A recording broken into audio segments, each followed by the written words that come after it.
Welcome to Discovering Africa Through Technology, the podcast series that showcases the brilliance of Africa's great minds, innovators, and experts as they tackle complex challenges with homegrown solutions driven by knowledge, technology, and innovation. Our podcast is inspired by the African Union Agenda 2063 Aspiration 7, which seeks to rebrand Africa and change negative narratives and perspectives through science, technology, and innovation.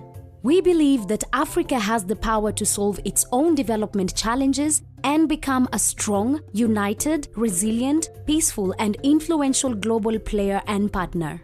Join us as we explore the transformative potential of technology in Africa with your host, Razia Kulatain Mwanga, and learn from the experts driving change on the African continent. Today, we will be exploring a powerful and interesting topic on trash to tech.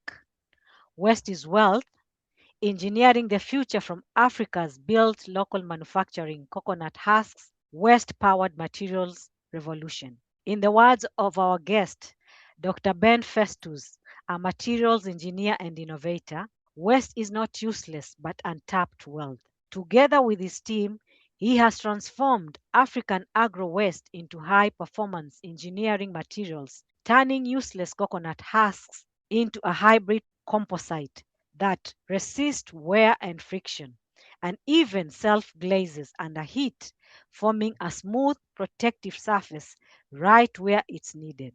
This breakthrough could open business opportunities and empower small and medium enterprises to produce tiles, bushings, linings, and wear-resistant machine parts locally from agriculture waste instead of costly imports. We'll break down why agro-waste reinforcements can compete with synthetic filters and how blending familiar foundry techniques with power metallurgy makes the process replicable without high-end equipment. If you care about the power of African researchers, innovation, jobs, affordability, and climate-smart industrialization, stay tuned. This is sustainable, scalable, smart engineering built for Africa's needs and industrial future. Welcome to Discovering Africa Through Technology, the home of African brilliant minds and solutions, Dr. Ben Festus. Tell us about yourself and your journey to become a materials engineer and innovator and what you are currently working on. Thank you, Razia, for the privilege and the opportunity to be on this podcast. My name is Dr. Ben Festus, a postdoctoral research fellow at the Center for Nanoengineering and Advanced Materials at the University of Johannesburg, South Africa. I've also been the Director of Research and Development at the Federal Polytechnic in Nigeria. Also the convener of the Center for Advanced Materials and Development in Federal Polytechnic in Nigeria. My area of expertise includes sustainable materials engineering, advanced composites and agro-waste valorization, tribological and surface engineering, electronics. I also do coding, AI, IoT sensors. I'm also into renewable energy systems and battery management, trying to see how I can use the knowledge that we have to advance human and, of course, make the Africa continent more better than we met it. My journey into material science began, interestingly, after my PhD, when I went to South Africa for a bench work, actually, because my initial PhD is in physics, where I developed a device to determine thermal properties of a conducting solid. That was my PhD research.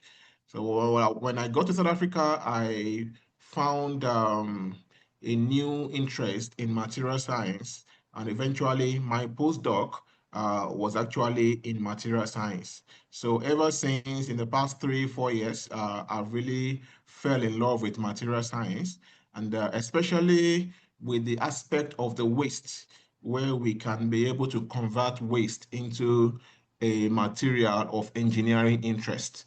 And that's been one area that has fascinated my research over the years. That's been my journey. And up to now, I've got about 18 articles published in Elsevier and Springer journals on this material science using different kind of waste. The latest publication for this year, I've already gotten 4 publications this year. One is on the additive manufacturing using coconut husks, which Razia talked about at the opening. And the next one that we have currently is thermal performance using biogenic materials to develop a structural application. Basically, all we are trying to do is to develop cutting-edge materials. We are working on developing materials that we can use to make batteries locally, considering the need for high renewable energy systems, of which battery plays a fundamental role. Materials that are available with us here in Africa will mitigate the need for us to import. So we want to develop a local technology. Thank you. I'm fascinated by the number of articles that you've done and the different areas you're working, but it all points into more specialization into using materials and waste into creating products that can be more viable and add more value to people's lives. So when people see coconut husks and agro waste on the streets, they see garbage. As an engineer, what do you see? And what shifted your thinking towards reviewing waste not being useless, but engineering feedstock, resource, and untapped wealth? Before I came into material science, I've not really thought much about waste until I was to do my PhD. And for my PhD, I was supposed to develop a thermal block, and I had to develop it using conventional means. For the first time, I found myself in a local foundry where they make these what we call aluminum pots in the local way. And I was fascinated about the way it was done. I wanted to do a casting of what I wanted to do, the prototype I was trying to build. So it interested me to observe that they were using sand. And I remembered growing up as a child in Lagos, we used to play with sand, especially clay sand. We'll put our legs there, put the clay to form an imprint of our legs. It came out fine. I never knew there were other useful or uses for this particular sand.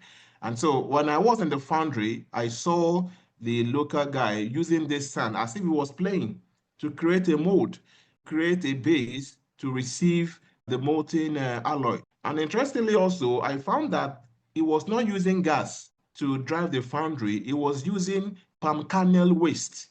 So that got me excited to say, palm kernels, these are things we throw away or we just break and eat the seed.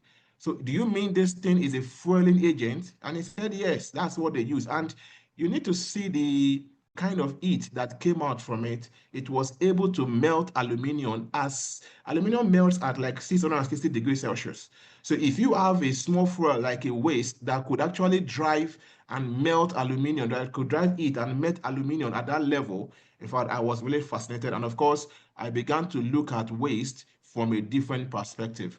I actually came across some researchers that used cassava ash mixed to replace cement, and they add a building with it. So from then on, my perspective about waste began to change. So I began to look at articles to begin to see what has researchers done, what kind of waste have they used, and what has been the result. And the results were quite amazing because we burn these things, we throw away the waste, we see the waste before we throw them into trash, we look for ways to discard them. Nobody ever thought they had economic value.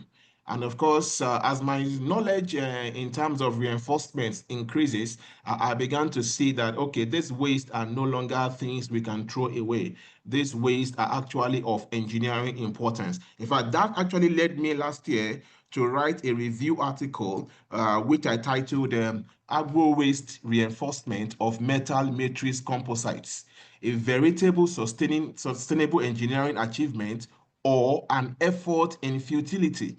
So I had to do a critical review to say this waste that people have done a lot about, are they really useful to us economically? Are they useful to us as a society? Can Africa benefit from it? If you look at, for example, cassava waste, Nigeria is the largest producers of cassava. So what it means is being the largest producer of cassava, we generate more of this waste. The question now is, how has this waste transformed our economy? Or is this waste contributing to greenhouse gas emissions? So these were critical questions that the review paper actually answered. And that review article was published in Materials Research Express last year. I can tell you that article is currently gaining traction. Over 20 citations in just less than a few months that it was published. So interestingly, people are looking at waste. We are beginning to change the narrative of how to move waste, how to convert waste into an economic advantage, into an engineering material of sustainable interest. So my perspective of waste has changed over the years, drastically changed. I don't see this coconut ash as waste anymore. We are currently looking at how to set up industries with them, and of course, how to also enlighten the people about the need to create or to take this waste business very seriously.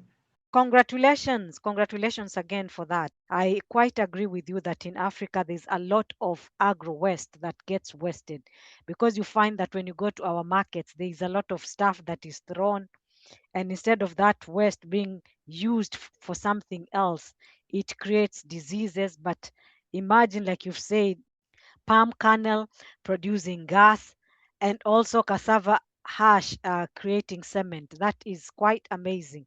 So instead of looking outside for other solutions, it is nice to look inside and see how we can repurpose waste for something else. What properties in agro waste make it suitable for high performance composites, and what is high performance composites? Can you give an example of how weak waste material becomes strong at the engineering level? One of the things about agro waste, basically, when it comes to material engineering, we try to do different kind of analysis, or what we call tests. We have the microstructural test that we do. We also have the tribology, then we also have the mechanical. Under the mechanical, we have different kind of tests, compressive, hardness.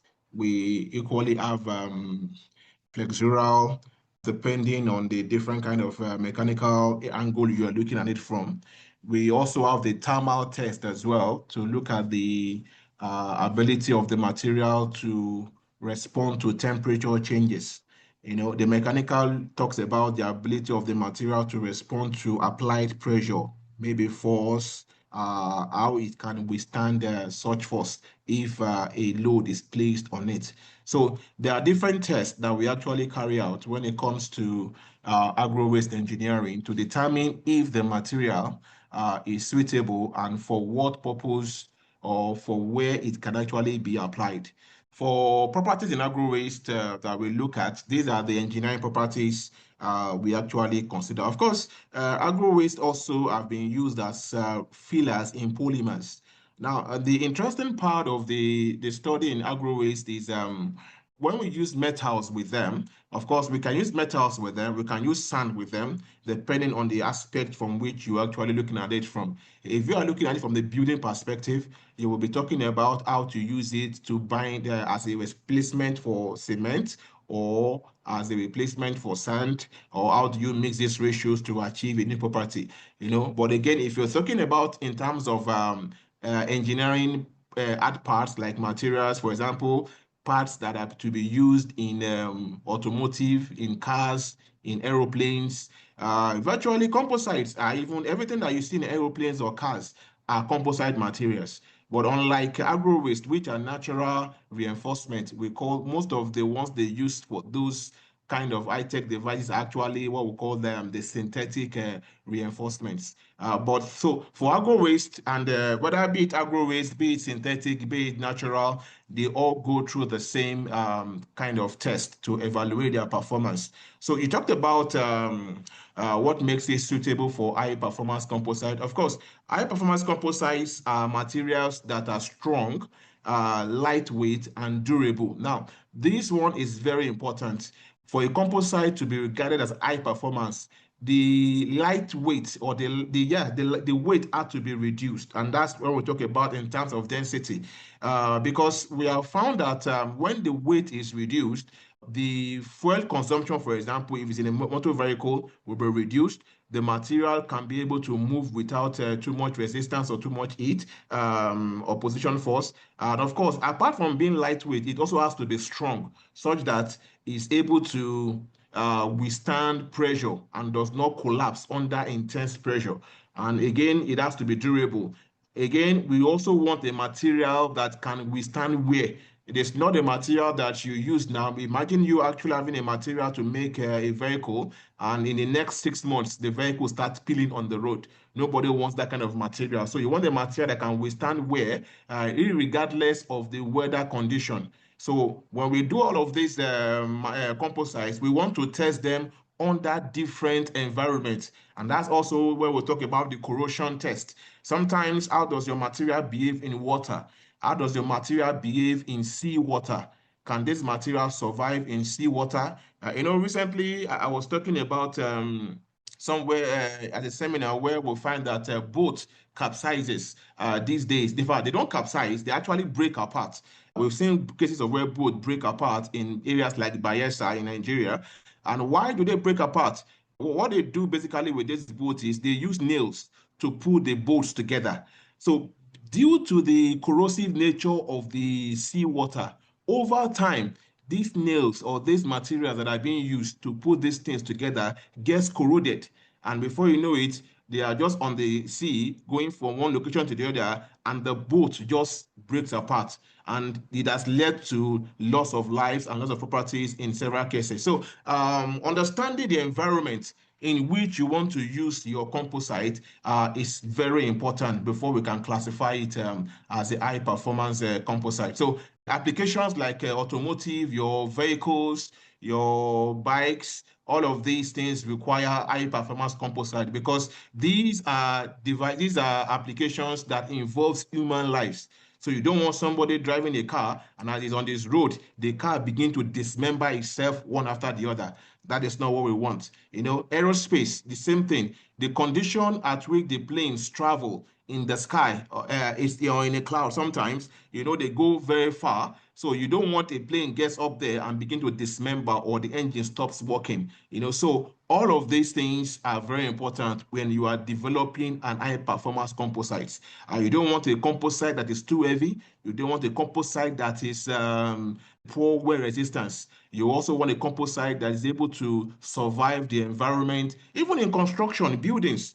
We also make use of composites there. So that's why you've seen us also look at the performance of agro-waste in building materials, in concretes, to see, okay, can it survive? Because if you're talking about bridges, bridges are sometimes built across the sea. And of course, which means these bridges will have to interact with the seawater. And seawater that we know is sometimes a bit sometimes can be acidic a little, begins to eat into the concrete. And before you know it, it begins to break into, create holes, create pores that can actually result in the collapse of the bridge. So it's important that we get it right in trying to make these composites such that people's lives or human lives are not actually endangered. So what makes agro waste suitable for high performance composites? Where you have asked that, not all agro waste are equal. Coconut husk ash, cassava peel ash, plantain peels, they all have different properties. So we try to investigate the properties to see, okay, what is the oxide content in this part? Because basically we are more interested in their oxide contents. The oxide contents tells us the nature of materials that are there and how these materials or all these elements interact in trying to make the composite to be either strong or to be the other way around. So we want to explore where to use them and what to use them for. There are some composites you can't use for structural applications because they will collapse, because they don't have that strength or that rigidity. And of course, again, our interest is in the particle size. How does the particle size also affect the performance of the materials of the composites or where the composites are used? How stable is the composites when it comes to different environments? And of course, we also try to look at the economic advantage of the composite. If we're using them, are we increasing greenhouse gas emissions, or are we also going to reduce greenhouse gas emissions? So for high performance composites, all of these things are very, very important before we can say, yes, this composite is okay for what we want to do. And so far, what we have done is for the agro waste, we have what we call the hybrid and the monolithic reinforcement. So we've tried to do it, we look at it from a singular point perspective, and we also try to mix it with other known ceramic fillers to see if their performance is better. And of course, so far we found that in some cases, we use only agro waste ash with a particular metal matrix, for example, aluminum alloy. You find that the aluminum properties is improved when we only use agro waste, compared to even far better than when we use hybrid, that is agro waste and another maybe alumina, which is a synthetic material. So indeed, the agro waste properties has actually proved suitable in making high performance composites. Dr. Ben, now let's go back to your research. Agro-waste reinforcement of metal matrix composites, a variable, sustainable engineering achievement or an effort in futility. Can you break this research down and tell us what it was all about and the interesting things that you found out? What informed the topic was basically, after going through several studies on agro waste, I wanted to find out, does it just end on the bookshelf? How does it affect the common man on the street? How does it affect an SME person? Because one of the things we do as researchers, we find that, especially in Africa, you find that there is always a disconnect between our research and the local industry. Our research just end up in publications that are just cited, and that is the end. Of course, there are good findings, but nobody has been able to say, okay, my research progressed from publication into commercialization.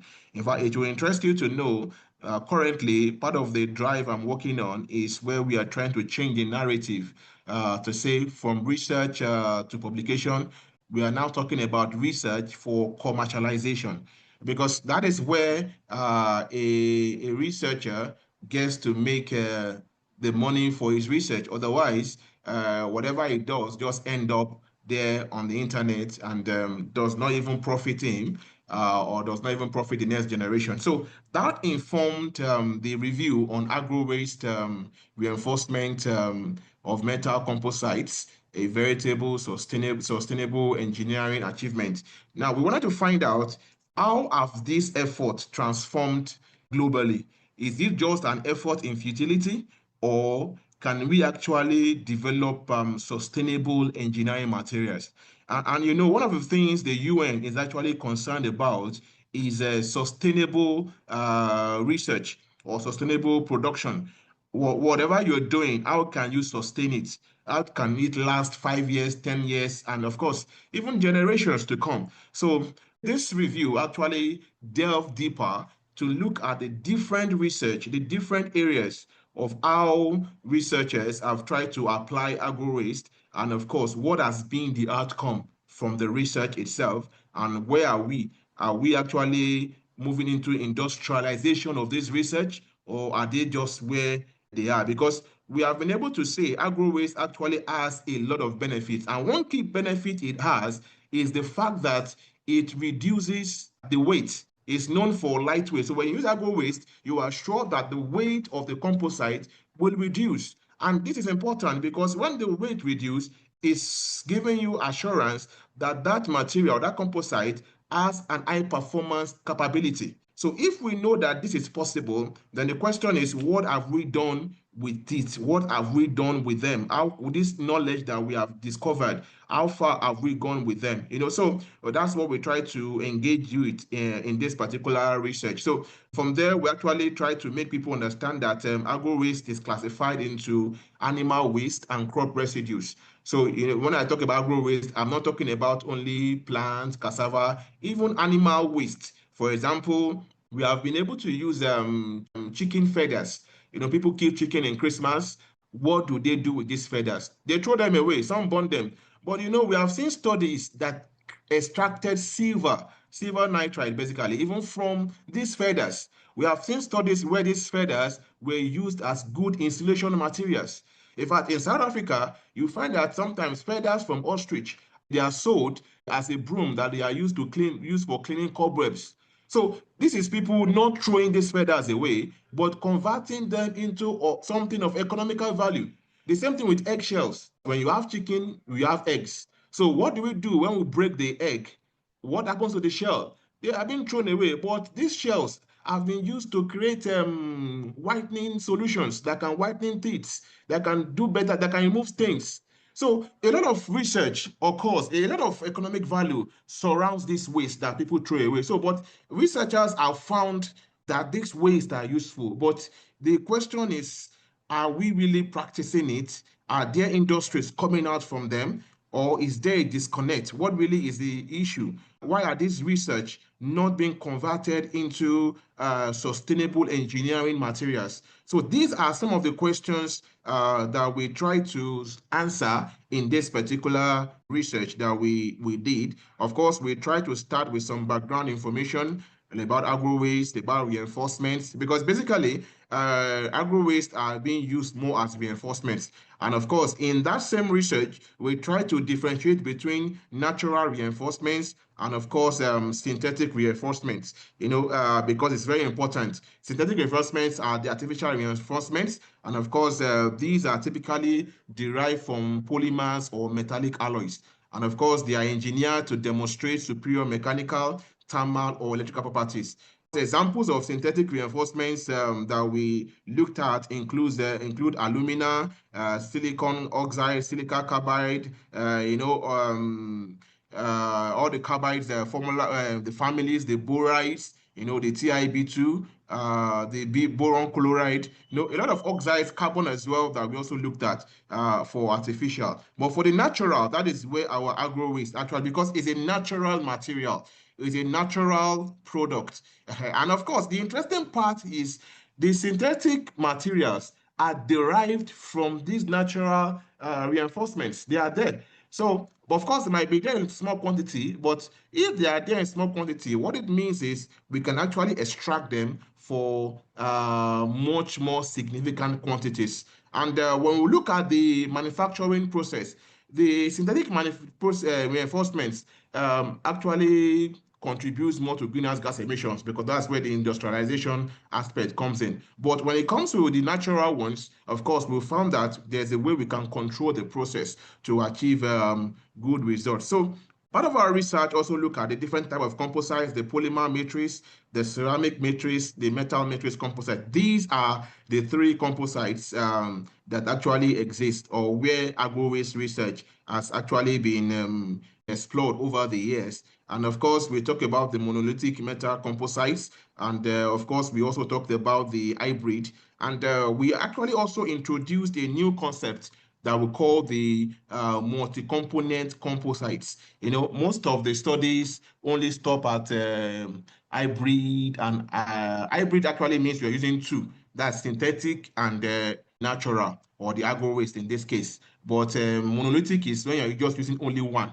That's why it's called monolithic. So remember, you are actually mixing, for example, aluminum alloy with alumina. Alumina being a synthetic reinforcement or filler, or you are mixing aluminum alloy with agro waste, maybe cassava peel, banana peel, coconut hulks, or hybrid, where you now use aluminum alloy plus a percentage of alumina plus a percentage of agro waste. So you can vary them, and we want to see the performance. So for a multi-component metal matrix that we are proposing, because we found that currently material research has shifted to what we call the high entropy alloys.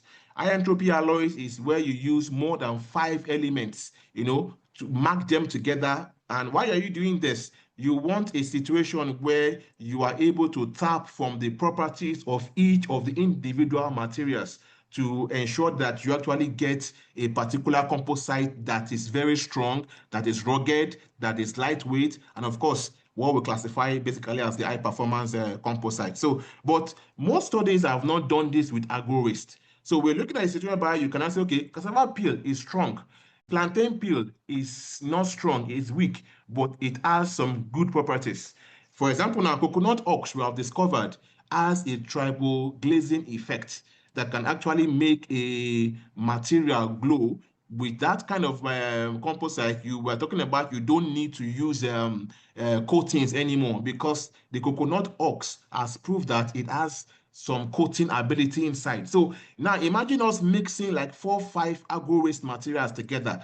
You find that we're going to actually get properties that are better, that can compete well with the synthetic composite type. So that's basically what the reviews were all about. And of course, we also try to look at the processes of manufacturing this. What are the challenges? Which process is better?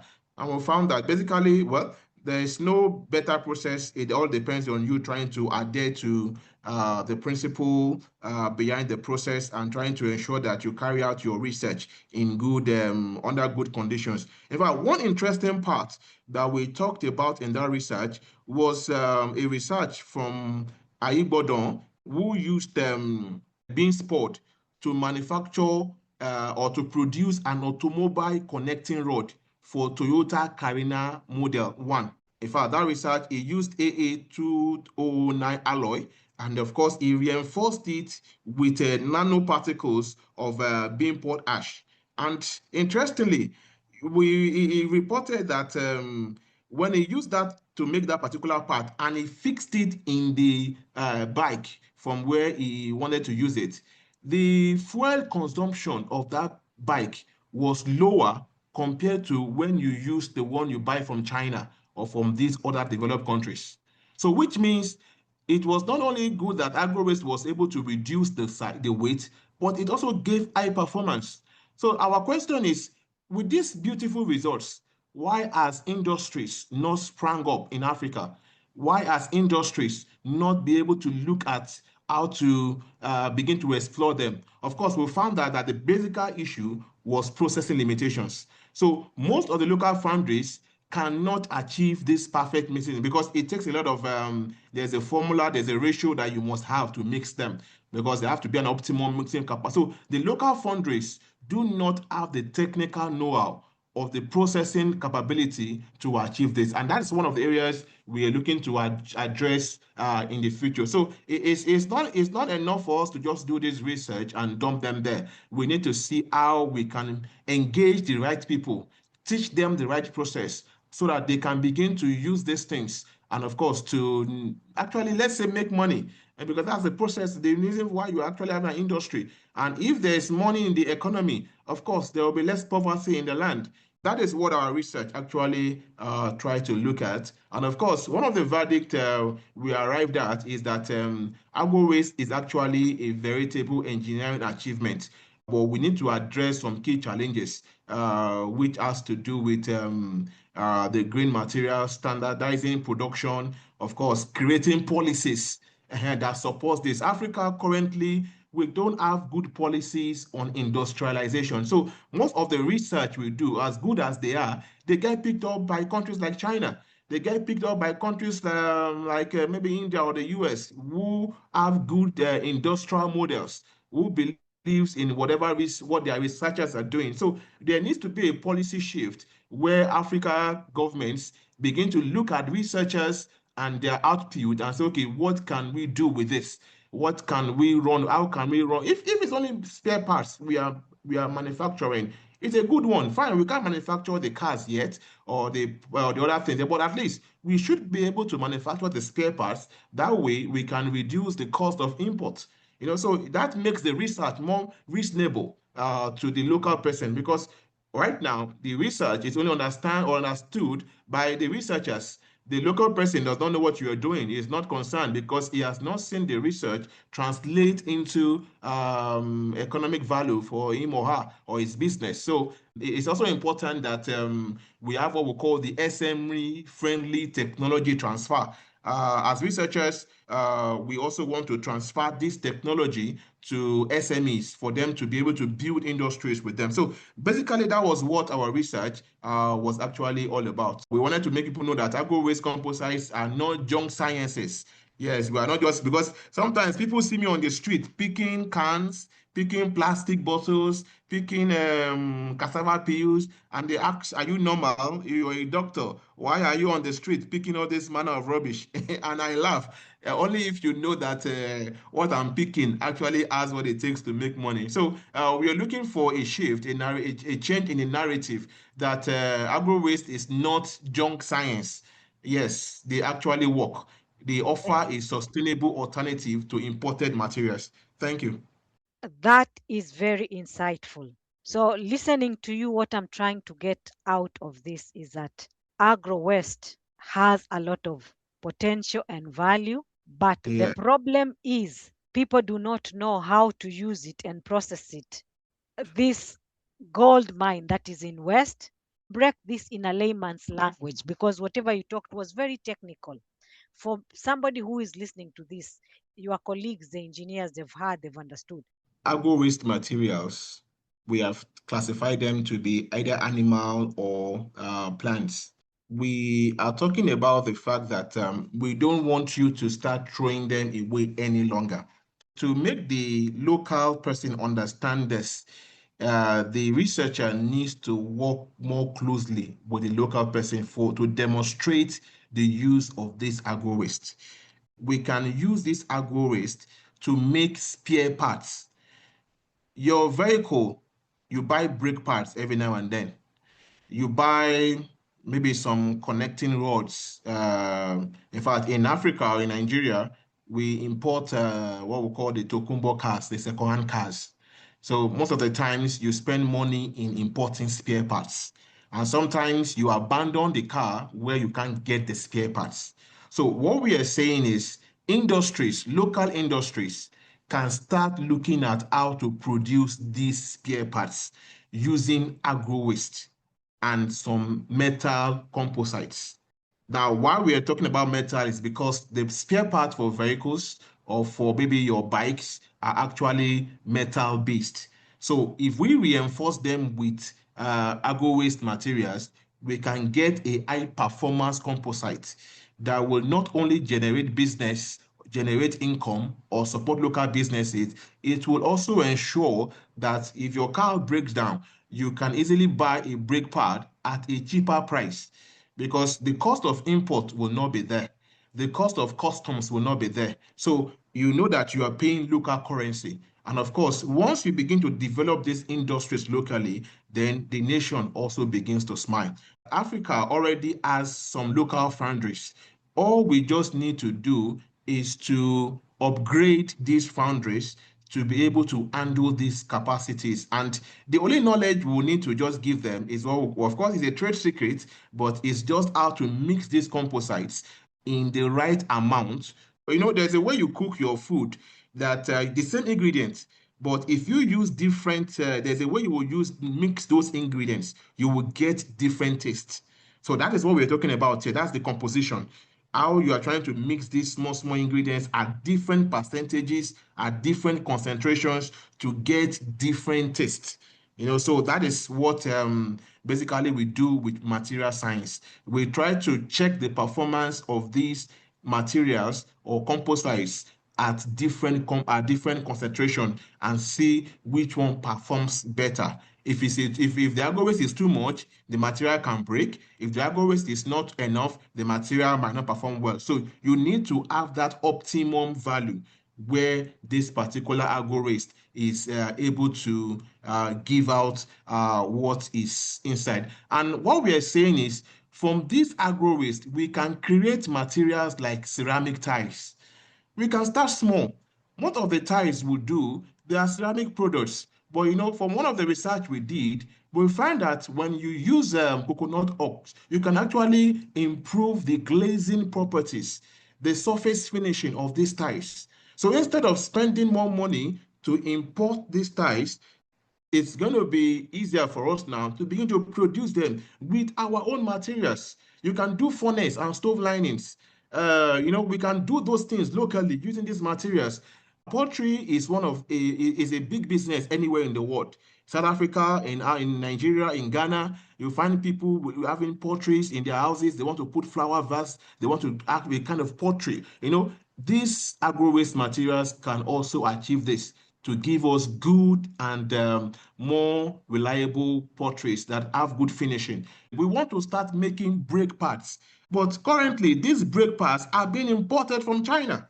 There is no African country that is manufacturing any of this. So we have found that agro waste can be used, reinforced with some metal composites to achieve this. And we're already in process in trying to see how we can make that possible.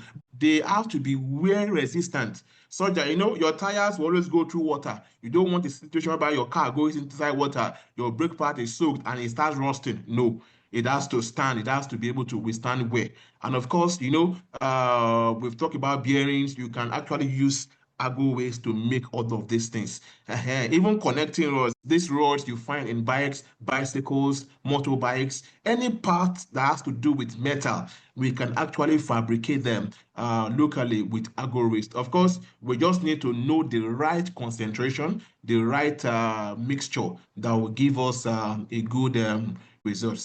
Let's talk about your research. You said that the coconut husk, they could be used to produce tiles, bushings, linings, and wear-resistant machines, the ones that you're talking about. So can you take us through the process? One of the key techniques we try to use in the manufacturing process for agro waste is to get this waste together. You dry them. You can oven dry or you can dry them in the room. We don't like drying them in the sun, but of course we can dry them in the room at room temperature or oven dry them to make them faster. And after they are dried, then we burn them. The purpose of drying is just to remove the moisture content because these things sometimes can be fresh. So you want to remove the moisture content so that it can burn. So we burn it, the way you burn papers, you burn paper into ash. When you burn papers, it becomes like this black residue. So that is what we want to do. So we burn this agro waste under controlled environment. We want to burn them in the absence of oxygen. You also want to burn them in an area where the carbon does not actually interact. So you can burn them using furnace, different techniques depending on what you are more comfortable with. So when we burn them, we have what we call this black or this residue because it's burnt. So from that burnt, we take it for what we call calcination. We put it into a morpho furnace. What we now do, what we call ashing. Ashing, before after a while, you will observe that that black thing becomes like a whitish substance. So that is when you know it has ashed completely. Now, that ashing is now like a powder. So that's why most of the times we always talk about powder methodology, because we have converted a solid material into powders. The same thing I do with plastic as well. We try to convert the plastic into powders. So we found a way of doing that. So the major thing you want to do is you want to convert them into powders, and of course, such that they can be used as fillers. You can actually now use them with different materials. So, for example, if you want to make a brake ties, converted your agro waste into powder. If you want to use, for example, maybe copper or aluminum, for example, as your base metal, so what you just need to do is melt this particular aluminum. You can't use it as a solid. You have to also melt it into what we call a molding liquid. Once you melt it, you will now introduce this agro waste powder. I don't know if you, well, I'm a Nigerian. There's what we call eba. I don't know what food you eat. We have eba. We have, I think in South Africa we eat pap. Okay. Ugali. You pour the water. The water must boil. Then you move the powder inside the water and start stirring. You melt the metal until it is molten liquid. Then you can now introduce the agro waste powder. Though what we try to advise most of the times, because of wettability, to allow for binding, we try to ask that you preheat the powder before introducing it into the hot molten liquid so that it can bind very well and fill some good pores. So those are some of the technical process anybody that wants to do that has to go into. But of course, depending on whatever you're using, even if you're doing surface ties, you are doing wall ties, there is a procedure also. You have to also bring the materials together, mix them at different concentration. So if, for example, you are using cement before in your floor tiles, you can add agro-waste materials, especially cassava peel. If you want to look for something with good surface finishing, that is where the coconut husks comes in. So you don't need to start coating again with another layer of maybe coating material. The coconut husks gives it a different feel. It gives a different coat that makes it unique, and of course, it also cut cost that way. So that is basically the process of trying to apply agro waste, create a material, be it floor tiles, be it brake pads, be it linings. It's just you converting the agro waste into what we call ash, which is the powder form. Then, of course, you try to mix it with the base material, which can be alloy, which can be other material ingredients that you are using in the first place. For example, when we talk about using it to make buildings or to replace cement, it's not as if we are replacing cement completely. Where you should have used 100% cement, we use 50%, and the remaining 50% is used with agro waste. That's what we are doing. So that way we're able to actually still get good performance. So the building or the material or the block or whatever you have made does not suffer degradation because of lack of cement. Why? Because the agro waste has been able to effectively do the work that the cement is supposed to do. So therefore you have less cost, less money spent on cement, and you can use the cement for more production and of course make more profit. So these are the areas or the basic techniques of how to actually make use of this agro waste to produce engineering materials of any different kind of composites. You are very passionate. I can feel and I can hear your passion. You are a strong believer that Africa must build things and not just buy things. And you've talked about research and how we can use that agro waste to reinforce other materials to add more value, reduce costs. This could be an opening for income generation and jobs creation. So, in terms of, you've talked about the technology, you've talked also about in terms of policies. What skills and equipments are needed locally to make sure that the research and the materials complement each other to build all these alternatives that you're talking about? We have the skills, but in Africa, where we don't have policies on recycling, except South Africa that is trying a little, most African countries are very poor when it comes to recycling. And for developed countries, they are passionate about keeping trade secrets. So it's not as if they are doing something special, but they've just discovered a way to do it and they don't want to tell anybody. They prefer to sell because they are capitalists. My interest in agro waste started when I visited a local foundry where they make cookwares, aluminum pots here. They use them for parties, household cooking. And the interesting part of these cookwares is when you use them to cook party jollof. I don't know if you have eaten Nigerian jollof. It's one of the best in the world. The taste is different. It gives it a unique kind of taste. So there's something about the way we do things here. We've got the skills in Africa. We have the equipment. Of course, that's why I like Russia.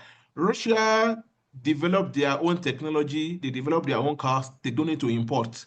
If you're not concerned about aesthetic beauties, as long as the equipment you have can do the job, nobody cares. It's just, but sometimes, Africans, we like things that are flashy, we like things that are expensive, but we can actually start small. To build this, most of the research, which like I just explained, how we can make the agro waste powder itself. And when we do this, we can even start, somebody can begin to gather the waste. The person that gathered the waste makes money. The person that owns the waste makes money by selling. The person that gathers it also makes money because the industries will recruit the person to gather the waste for them. In fact, I can tell you authoritatively now that plastic waste in Nigeria is now a gold mine because people now gather plastics everywhere in Abuja, in Lagos, in everywhere. They gather plastics in quantities and sell them to industries who now recycle them for different things. So there is money to be made along the chain because those that gather, those that will sort, we have also then those that will produce them. So the equipments to produce them are also available. We have this the welders locally can manufacture something for us. In fact, most of the things we use here are things that are manufactured locally. We didn't import anything. I had to construct my own crucible furnace that I use in melting. It's a local thing I constructed using iron materials, iron sheets that are available in the country. I don't need to go and start importing those ones. We also have metal industries now that are melting metal waste and using it to create a new one. So these are areas where we can start from. So the skills are there. Technically, the skills are there because we've got good welders, we've got good artisans locally. Of course, they might not be certified in terms of the developed countries, but they understand the job. Take, for example, I've always been amazed that a mechanic in Nigeria that was not there when Toyota was assembling the car. But once my car is faulty, I take it to this illiterate in quote mechanic, and he knows how to pieces the car and ensures that he returns my car back in working condition. That tells us that we have the skills. We're not the one that manufacture Toyota, but we have artisans or skilled people that can troubleshoot it, maintain it for you, or even fix it back for you. And it will work fine. There's no accident. So when it comes to skill, competence, Africa has that. The equipment, well, it might not be too that elaborate, but of course, we have an equipment that we can use to work. The techniques of fabrication is not that difficult. What we just need to do is introduce some bit of quality control and standardization. Invest more in materials testing labs where people can actually test the composites and be sure that the results they are getting is okay. For now, most of the things we do, we don't test them locally. That's the issue. So we just do them and believe they will work. And sometimes they work by a stroke of magic. But if you ask them to explain the principle, they can't. But they just have this conviction that it works and it's working. But of course, to make it more conventional, to make it into knowledge, we need to ensure that we run the test, which many researchers from Africa have done. So all we just need to do is approach these skilled individuals and of course, maybe sell them copyrights or buy shares in their company where we'll transfer the secrets to them. Just, okay, use this particular percentage or this quantity, you will get a better performance. Quality, standardization, and testing.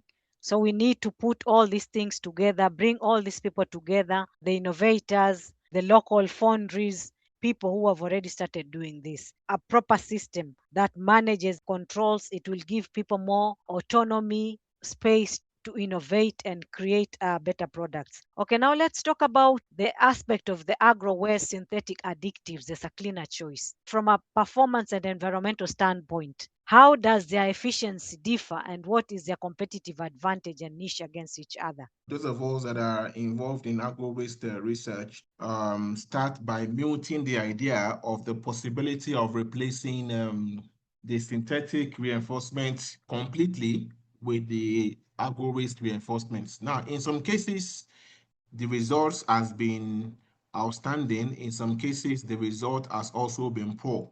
But again, it depends on the application. One of the things we have found out a bit is these synthetic materials, one of the things they have basically is the hardness. They have good properties in terms of strength compared to agro-waste because agro-waste basically the advantage it has is more in lightweight. Once you use agro-waste materials, you are sure that the weight of the material will definitely reduce. Except for a study I carried out on cassava that showed increased strength in terms of hardness performance when used as a single reinforcement or what we call the monolithic reinforcement. For now, we are still being careful. We are not completely taking away the synthetic reinforcement because we believe that the properties are still useful in some cases. For example, if you're using plantain peel, we'll find that plantain peel has more of potassium oxide. Potassium oxide is a soft material. So you can't use such material when you are concerned about toughness or hardness. of an application, you want to actually make it in an hard application, you can't use that because it's soft, so it will crack under intense load. So, but the alumina or the synthetic reinforcement sometimes are able, because they have larger density or higher density than these agro-waste composites, they are able to actually withstand some of these pressures when being applied. But again, it all has to do with the percentage of application. So we have some agro waste that can perform well in strength, and we have some that can perform badly in strength. So we are not really replacing them completely. But we have seen a situation where you have optimum performance. Sometimes you use where you should have used 10% synthetic, we'll find that 4% can be okay, and you can complement the remaining with 6%. So, and that makes more sense, because economically is reasonable for you, because instead of you now trying to spend more money to buy more synthetic materials, you can cut costs, let's use that word, by replacing the remaining 6% with agro waste, and you will still get the same performance, or even sometimes better performance, compared to when you have used just the full 10% without agro waste. So, but because of the nature of the agro waste and maybe the processing, which might need to be refined a little, find that for now there is no much talk about the standalone. We're using agro waste alone, and that's why we are also advocating for multi-component agro waste materials, where you actually have coconut husks come together with cassava peelage. Just mix all of them together, and before you know it, you can actually get properties that can compete better in terms of strength. Coconut husks, for example, is like a fiber. So the fiber are good fillers, and fibers have been known to improve strength. So you can actually combine that. When you use that with plantain peel, you will get some good, amazing properties. That is what we actually have with synthetic materials as well. In terms of efficiency, it's actually tricky to decide, but the performance so far has been commendable. It's not bad. About 70% is okay, because it helps you to reduce the quantity of synthetic you will use. So if you're supposed to use 10, you use 4, which is good money, which is good business, and of course also good for the environment. The efficiency in using agro waste has actually also improved very, very considerably well. But again, it depends on the kind of agro waste you are using and the application for which you want to use it. There's a lot of burning in there. Cassava waste, burning leaves, burning plastic, burning all those other things. You said it's a cleaner choice, but then in terms of the environment, how safe is this sustainability angle? How does your findings align with the 2030 vision and achieving net zero goals? Are there any trade-offs in industry should consider? Is it a win-win, or how does that really work? You asked about how safe is the burning. Yes, I remember one of my research articles when I submitted for publication. One of the peer reviewers raised that issue. He actually dragged me on that. He was like, okay, if you're saying agro waste is this, is that, is this, but agro waste is being burnt to form this ash. Are you not also contributing to the greenhouse gas emissions? And of course, it was a thought-provoking question, because as far as the academic process or publication process is concerned, you must answer the question the reviewer has actually highlighted. Now, you find if you what we do normally before is we do open burning. For example, I have a farm, and I've plucked the plants, taken the maize from the stalk. I'm left with just the stalk. So what we do most of the time is to discard them, set them on fire. That way we do open burning that definitely contributes to greenhouse gas emissions. But one innovative way of where we can mitigate this when it comes to production is to do this burning under controlled conditions. We don't do the burning in the open air, because one of the things we also want to do, we want to avoid a situation where the oxygen mix with whatever we are doing. So we do this burning in an enclosed environment. Now, one of the things we have been able to innovate along the line as well is we can actually connect a pipe where we can, the whatever carbon dioxide is being produced can be channeled to drive another factory product. There's a way you can actually harness. So instead of allowing the carbon dioxide to escape to the atmosphere and become a pollutant, you can actually convert it. You can take it through another distillation channel where you can cool it down with water to form, for example, maybe a carbonate. And the carbonate is also useful. With agro waste, you can actually get some other innovations or some other good products. So you can actually find a way to manage the pollutants or the dangers that come from open burning by ensuring that the burning is not done openly, but of course the burning is done in a controlled way where you can minimize the toxic fumes and the carbon emissions, because that is what is actually contributing to pollution. So with agro waste, we can be able to do this under controlled environment using locally developed innovations that we can use. That takes care of the issue of the burning. So as far as safe burning is concerned, we can actually achieve safe burning such that we don't contribute to the pollutant. And you talked about Vision 2030 and the net zero. 2030 is just 4 years from where we are. And the major goal is to see if we can achieve net zero in terms of climate reduction. But of course, it's a tall dream, and everybody is racing to make that dream possible. But with agro waste burning, we can actually achieve that. We can control the open burning by preventing open burning and using specialized solutions or innovations to make sure that the carbon emissions don't go into the atmosphere. We can channel them into another thing to drive some other kind of turbines or systems or whatever innovations we can think of, but there are ways we can actually trap or harness these carbon fumes to ensure that they don't really go out there to create toxic. We try to make sure we dry them to remove the moisture, because again, when you try to burn something that is not well dry, there will be more toxic fumes being emitted. So, but with agro waste burning, we can actually have good control in this. And of course, it perfectly aligns. One of the things UN is pushing for is what we call green materials. And when you're talking about green materials, they are sustainable. Why are they sustainable? Because they are abundant. As long as humans eat food, there will always be materials. That's what sustainable is all about. And that's why it's more sustainable than a synthetic reinforcement. If the industry or the factory manufacturing alumina, for example, closes down today, then alumina is gone. But with agro waste, because human beings are alive, human beings will always eat food, human beings will grow their own food, the animals that continues infinite. A resource that continues for as long as you can think of it, about it. That's what is called sustainability. So agro waste aligns perfectly with the sustainability visions, and it's relevant for SDG 9, SDG 12, SDG 13, SDG 8, in fact, SDG 6 that talks about clean water and sanitation. I can tell you that researchers are currently using green materials from agro waste for water remediation.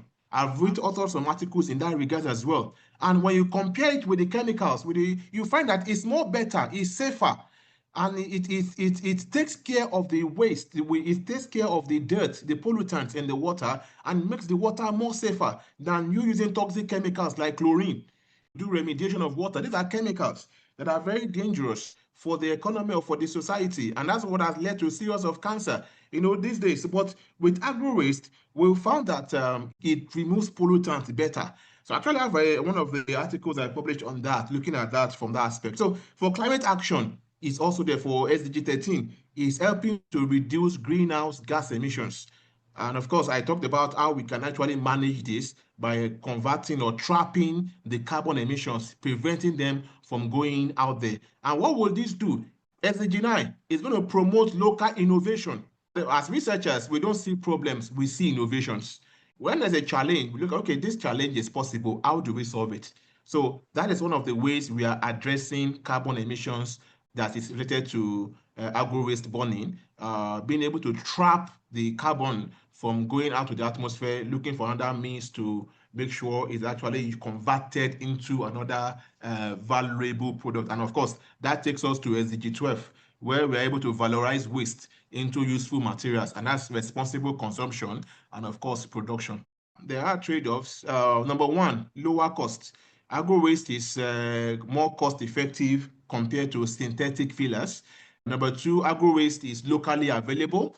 We also said they are eco-friendly and they are biodegradable. So which means they can easily biodegrade into the environment without creating another secondary pollution.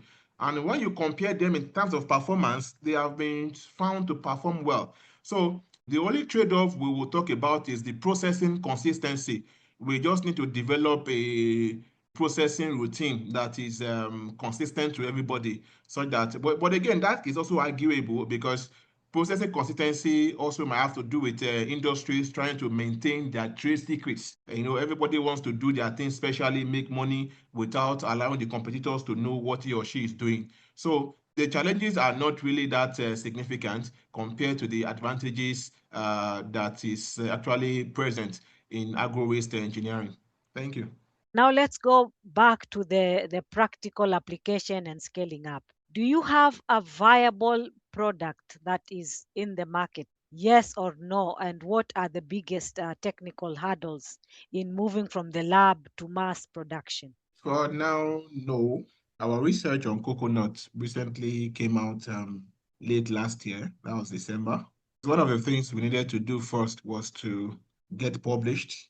And from there, what we are doing right now is we are in talks with potential local industries to see the possibility of actually using these waste materials in what they do.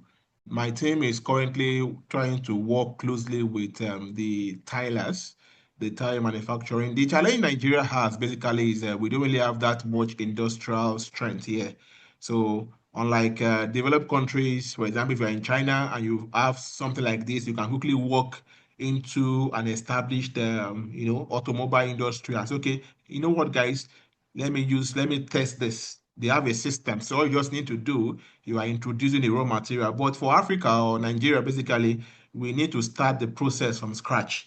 You need to convince the businessman that, okay, your technique will work. And the only way you can convince him is by producing one or two and testing it on the market and do what we call market validation. The process of going to business is actually long, trying to make sure you convince the clients, do a lot of tests, and be able to get it right because research and practical and industrialization are two different things because some things can work in research. When it comes to industrialization, you might need to tweak it a little to meet those conditions. So that's the challenge we have. But we're actually working to break that because that is what my team is focusing on. We don't want these ideas, we don't want this knowledge to waste on the pages of Elsevier or Springer. We want this knowledge to be transformed into industries because the only reason why we do research is basically to advance human technology and, of course, human comfort. And that takes us to the biggest technical hurdles from laboratory to industry. It's not always as easy as it sounds. In fact, cool tech has opened my eyes to see that is sometimes you are in the academia, you can be an academia, you are not a business person. There are two different parallels. So you have to, if you want to go into business, you must learn the ropes of business. But we are trying to see how we can mitigate this. And because the major technical hurdle, you find that the environment is different. The laboratory environment is different from the industrial environment. The industry wants a product that is sustainable. The industry wants a process that works. The industry wants a process that can self-generate. And of course, they don't want a situation where it works today, it fails tomorrow. They want a solution that works for as long as it can work. And sometimes most of our studies in the research have not been exposed to these harsh conditions to see, okay, because part of the things that decide if a thing work, you don't know how the person that will use it will handle it. For example, somebody can buy a radio set or a telephone and the child can eat it on the floor. The manufacturer was not expecting that a child would handle the phone and eat it on the floor. And of course, it does that, the screen crash or the screen cracks and the phone starts misbehaving. Of course, the person will say this phone, but the technical guy will tell you you were not supposed to eat the phone on the floor. That was not what it was meant for. These are some of the orders, funding, and of course, currently there is really no in Africa. Basically, I'm talking about Africa that I know. There's this no handshake between the laboratory and the industry. We don't really have a handshake. That's why you find that in Africa, most of the industries and the academia, they are far apart. We are not collaborators.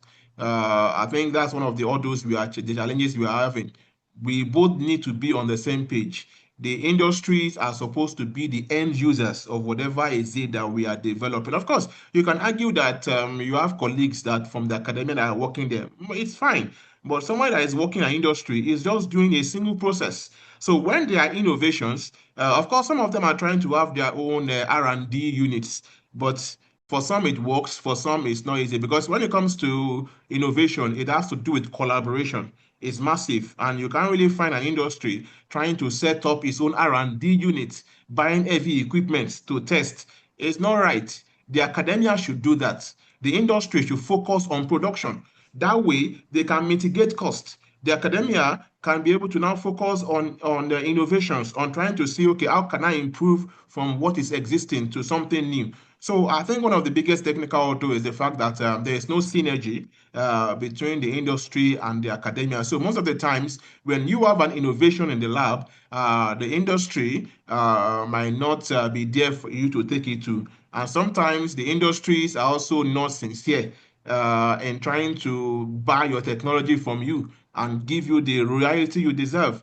So a lot of insincerity in the game. Therefore, the academia will also not be willing to release his own ideas or his own innovation. He prefers the thing to waste on the shelf rather than giving it to an industry that will not give him royalty on it. So these are some of the technical hurdles that are there for now for from lab to industries. Funding is a big issue. Funding is a major issue because every day we're having new equipments to analyze, to test, and the academia don't have that money. Academia don't have that money to be able to buy such huge equipment. But I think once there's a synergy, we can be able to, break these barriers, and of course, things will begin to work well. I hear you. Doing business in Africa is very difficult, conflicting policies, different regulations. So life becomes very difficult. And also because we do not also have standardization, everybody's doing their own thing. So it becomes almost very impossible. This is one thing that always frustrates innovators or creators. You have something nice, but then just putting it, making sure it becomes into a real product is a very big challenge.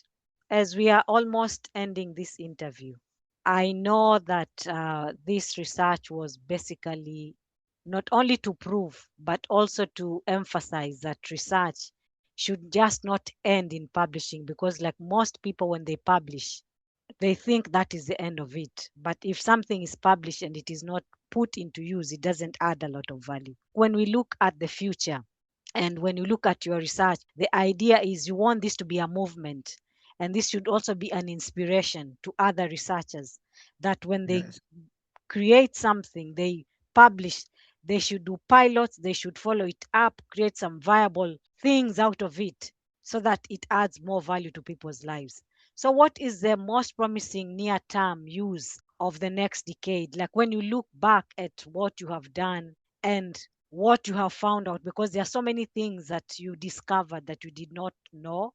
There's local knowledge that you found, technology, the skills that you've seen, and you've seen how this waste could be turned into viable products that could change people's life, create employment for young people, reduce poverty.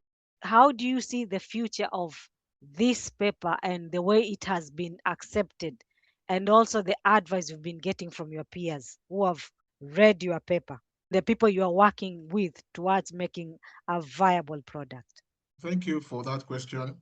Like you said, we are trying to convert this into a movement because that is the only way the research would actually have an impact.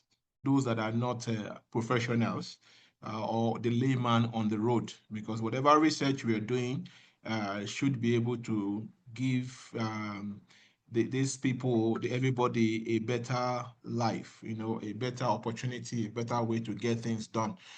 So going forward, what we are doing presently is we are discussing with colleagues and of course trying to also discuss with SMEs, trying to share with them the advantage that is present in this waste that is being discarded.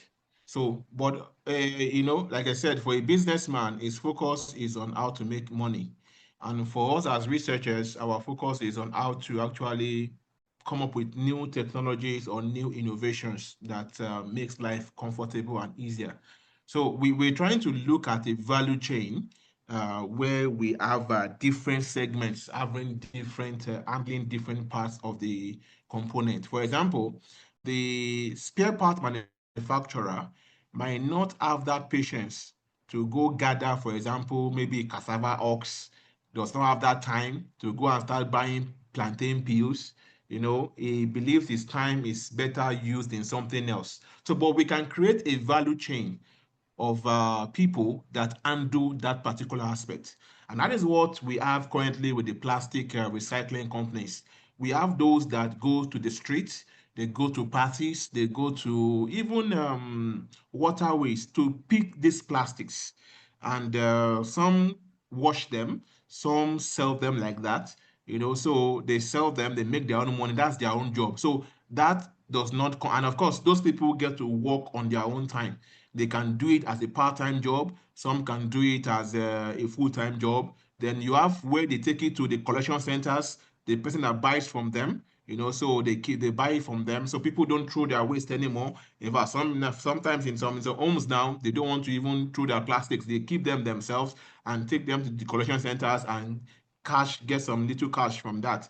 So from the collection centers, we have those that process. So we are trying to create a value chain where there are different people playing different role, so that what the final manufacturer will need is the finished product, because basically what they buy from China is an alumina powder that has been processed by a manufacturer. So they buy that, they prefer that. So what we are trying to do is, if we can also have a similar situation here in different African countries where we have different value chain, those that pick, those that sort, those that do the ashing, like I said, they'll now process it into something powders, they'll case it very well, and of course they can sell it to the final users. So that is what we are trying to do in that regard. So because we found that the chain is not what a single person can handle, and the final consumer, which is those that will actually produce the composite, might not have the time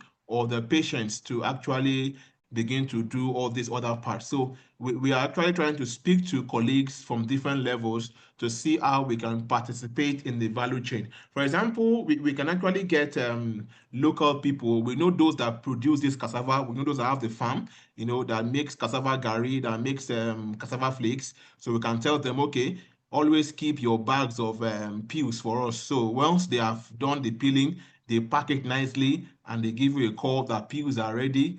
There's an amount you agree on. So that way, they know they are making money from the peels. So it becomes the part of their duty to ensure that the peels are packaged nicely, and they call you to come and pick them.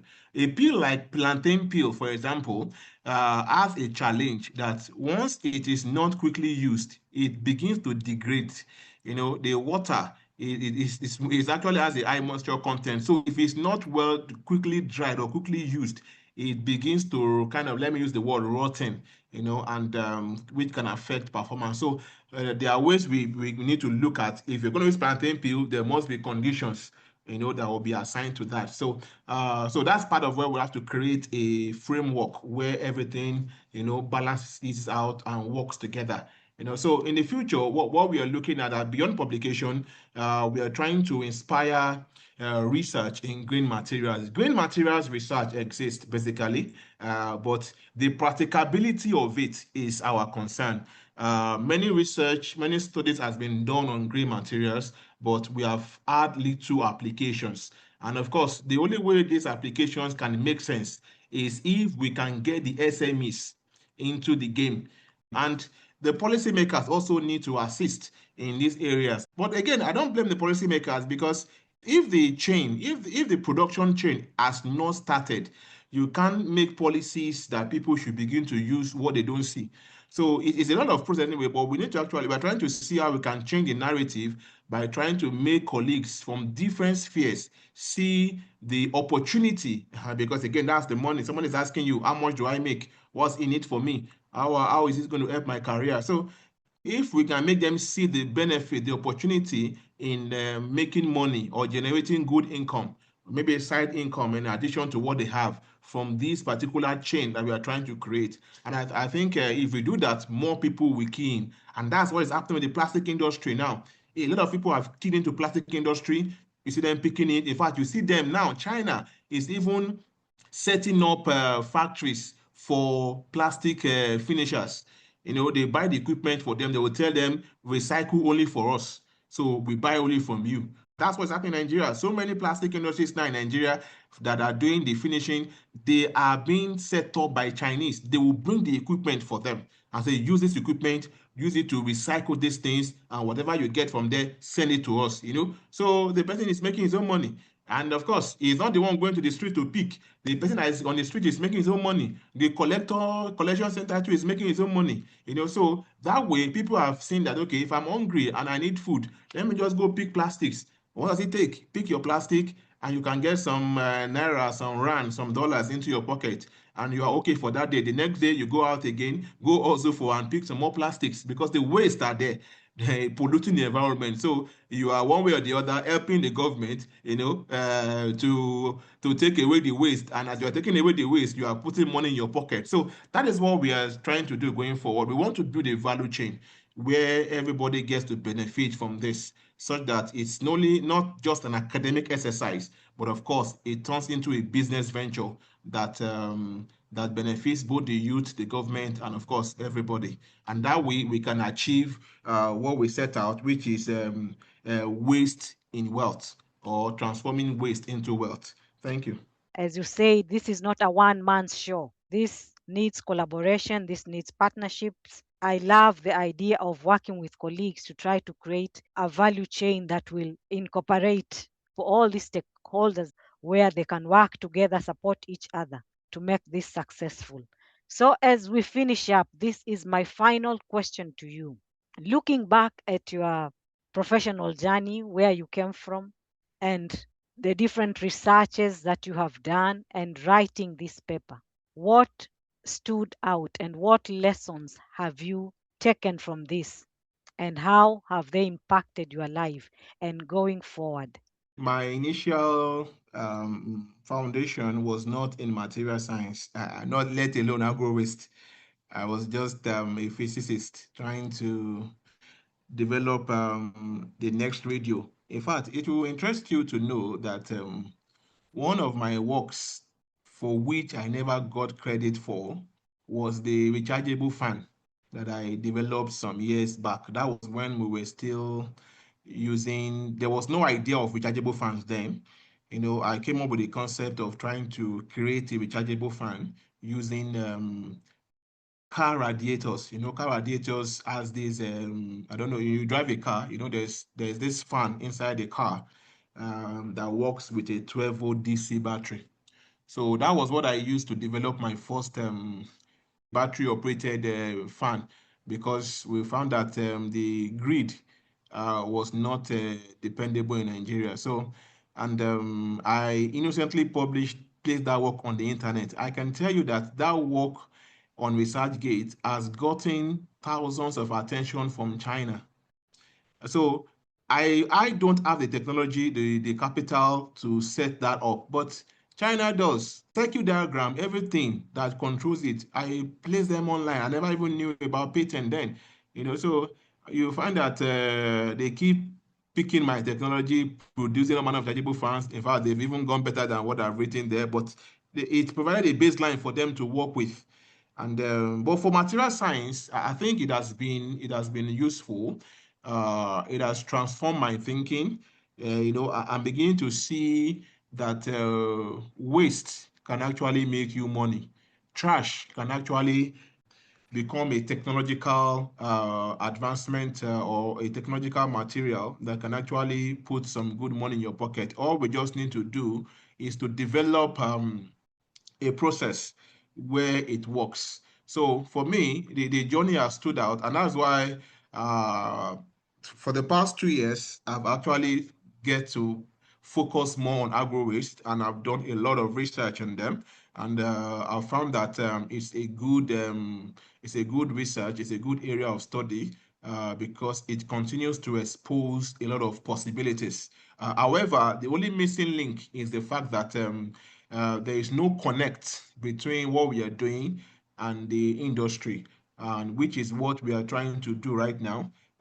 So what is impacting me is to see that I've seen that there's possibility in what I'm doing to help SMEs find alternatives. So what I want to do now is to take this gospel of agro waste to the different SMEs to say, look, you need to embrace agro waste materials in your production chain. You can actually do A, do B, do C, and do D, so be able to prove to them how it can work. So that is what I'm looking at. Basically, this year and next year, I'm actually working more on research for commercialization to see how I can partner with industries, local industries, and where there's no local industries, maybe get set up a process that works. Then I can now teach the process because again, I'm a researcher. I might not have the strength to go into business full time, but I can always have a stake in business, by trying to allow people to use my knowledge or facility, to create a stream of income. So yeah, that is what I'm looking at in the nearest future, such that the knowledge that has been gained from these research will not just end on the shelf. It will actually be out there. And of course, it will be a thing of joy to see that I was able to move from classroom knowledge into industrial application. And you'll be happy when you are there and you are seeing your product in the market. You meet with, I'm also planning to meet with those that make ties, and of course also have them use this coconut husk ash that we have made, and let's see how it looks like basically. And if there are some challenges, we try to see how we can adjust. But of course, we've already found out that the triboglycerin property is there. So instead of them looking for coating materials, they can just use a coconut husk processed well, and they will get quality ties with good finishings. So that is what I'm hoping to do in the nearest future. So for me, material science has really stood out.